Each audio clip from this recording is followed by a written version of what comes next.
A rare and a very public clash is unfolding between the White House and the Vatican.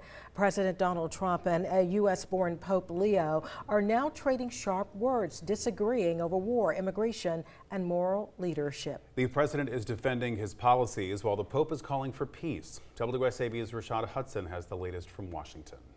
This is an extraordinary moment, a sitting U.S. president and a pope and a public back and forth, but not just any pope, an American-born pope. The American president versus the American-born pope. Pope Leo said things that are wrong. President Trump not backing down, defending U.S. military actions on Iran and his immigration policies after criticism from Pope Leo. I'm not a big fan of Pope Leo. The president first posted a long Truth Social message blasting the Pope Sunday night. It prompted backlash, including from Bishop Robert Barron, who said the president owed the Pope an apology. There's nothing to apologize for. He's wrong.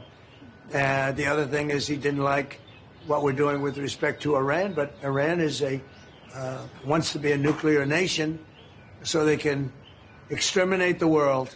Not going to happen. Overnight, the Pope said he's not afraid of the Trump administration and will continue to share the gospel. I don't want to get into a debate with him. I don't think that the message of the gospel is meant to be abused in the way that some people are doing. And I will continue to speak out loudly against war, looking to promote peace. A post the president says he made on his Truth Social page also upset his religious followers. Many thought this AI-generated image portrayed President Trump as Jesus. After deleting the image, President Trump said, "It's supposed to be me as a doctor, making people better, and I do make people better. I make people a lot better." This dispute does not seem to be cooling off anytime soon. President Trump says he is not backing down from his words. Reporting in Washington, Rashad Hudson, back to you. And Savannah's Catholic Bishop Stephen Parks supporting the Pope today in a post on social media. Bishop Parks sharing the President of the United States Conference of Catholic Bishops post saying, "I am disheartened that the President chose to write such disparaging words about the Holy Father. Pope Leo is not his rival, nor is the Pope a politician. He is the vicar of Christ who speaks from the truth of the gospel and for the care of souls." To some new developments now. The man accused of killing a local man known as Flag Man has been indicted. On April 8th, a Chatham County grand jury indicted 38-year-old Byron Reedy in the death of Larry Haywood. Investigators say Reedy was involved in a hit and run that led to Haywood's death. Back in April of 2025, police say Haywood was riding his bike, something he was well known for, near Skidaway Road and East 49th Street. That is where Reedy allegedly drove off the road onto the shoulder and median and hit him. Reedy faces several charges, including 2 counts of homicide by vehicle, serious injury by vehicle, and concealing his identity, among others. We're learning more tonight about a dramatic life-saving rescue during a devastating apartment fire in Georgetown. Now we're hearing from one family rescued from those flames. WSAV's Sarah Smith talked with them.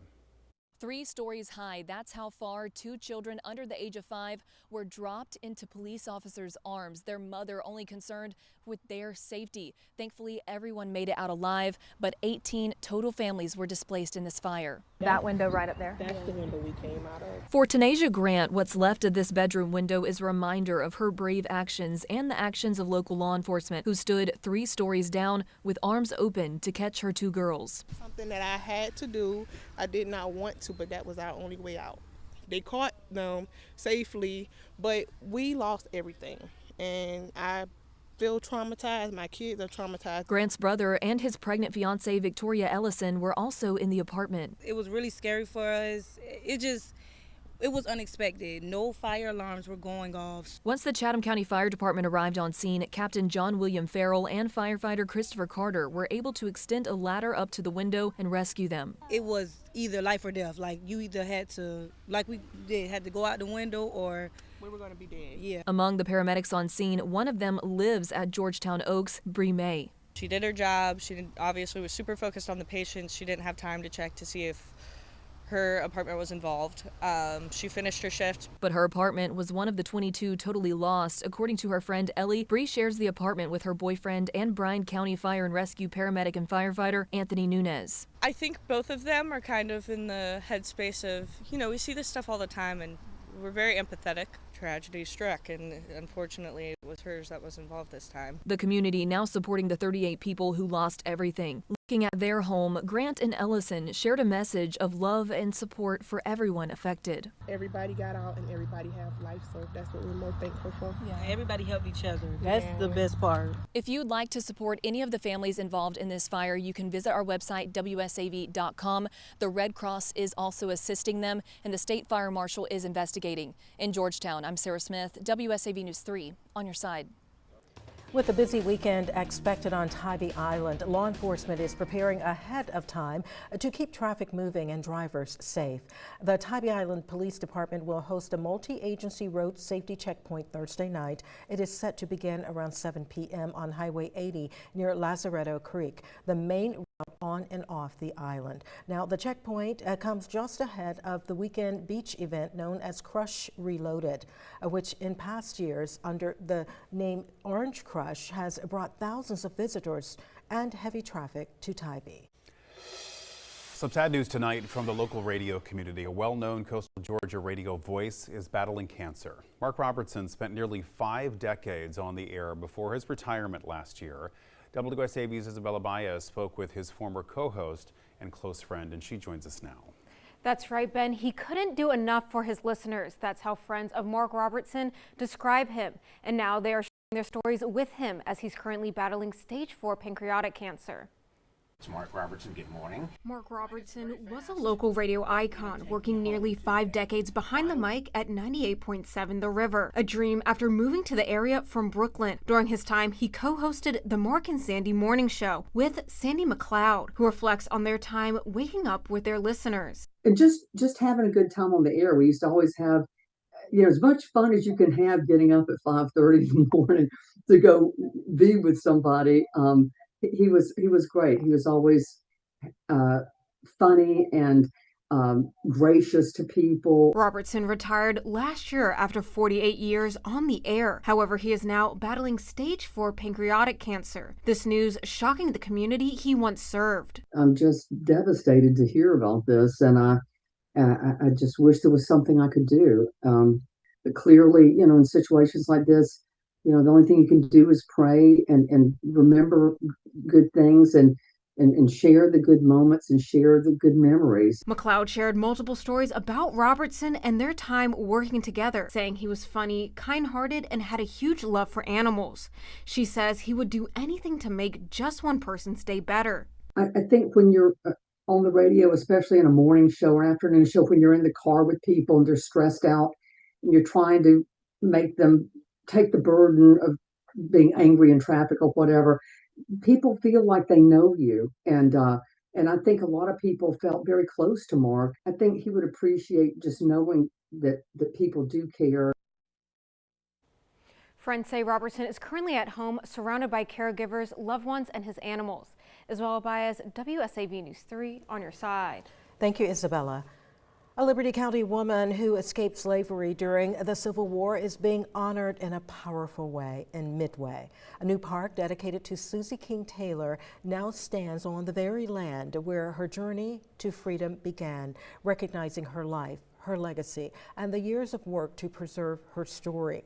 She was born into slavery in Liberty County, but escaped during the Civil War and went on to become a nurse, educator, and author. Community leaders say the new Freedom Park is the result of years of dedication to ensuring her contributions are not forgotten.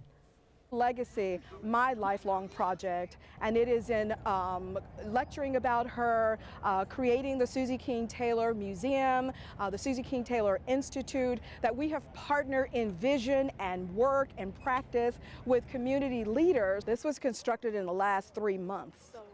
And this whole park has been a year-long labor of love by the county, investing in SPLOST funds and other park funds to create this park.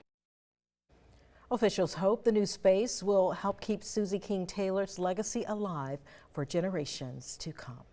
A piece of World War II history is getting a new life right here in the Coastal Empire. The National Museum of the Mighty Eighth in Pooler is restoring a B-24 aircraft that will soon become a permanent exhibit. The B-24 was built in Michigan during the war, and while this particular plane never saw combat, it still needs significant restoration. Museum officials say years of wear have faded the paint, and it must be completely repainted and then reassembled after being taken apart piece by piece. Don Brosnan with the museum says it's a rare opportunity for visitors to experience this type of history up close. Because she is such a rare and unique aircraft, and there's something about American build, you know, that kind of resonates with all of us. And so I think with the B-24, it's something that you can see up close, that you can touch. It's kind of one of those things, it brings history alive. It's not just something in a story or in a history book. It's actually there in front of you. The plane is expected to go on display at the museum in the fall of 2027.